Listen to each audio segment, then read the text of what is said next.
Сегодня по инициативе акима города Каскелен Аскара Мукашева при участии сотрудников компании «Таза Кала» и городских студентов был организован субботник «Таза Кала Каскелен». В преддверии холодов учащаяся молодежь, а это порядка 120 человек, вместе с градоначальником и его аппаратом вычистили русло речки Каскеленка в местах особенно популярных среди отдыхающих. Цель была почистить зону отдыха вдоль речки, вычистили весь мусор, приучаем молодежь чистоте, защите экологии, природы, потому что это все наше, это наша природа, надо ее беречь. В чистой акции были задействованы 2 грузовые машины, в целом было вывезено порядка 10 тонн мусора.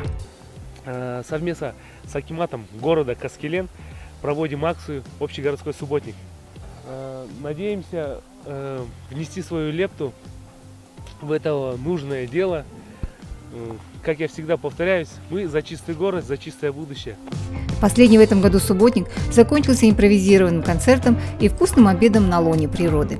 Горячий плов и чай были весьма кстати в этот холодный ноябрьский день.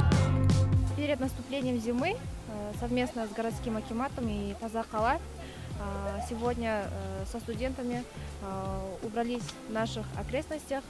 Қоршаған ортамызға пайдамызды тигізу үшін келдік. Таза ұстау үшін барлық қолымыздан келгендерді істеп жатырмыз.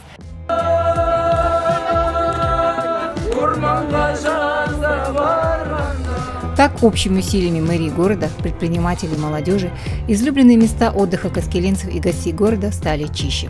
Хочется надеяться, что такой добрый почин станет примером и для других жителей нашего района. Сюжет подготовлен Атланой Исаевой и Багдаулетом Талиповым.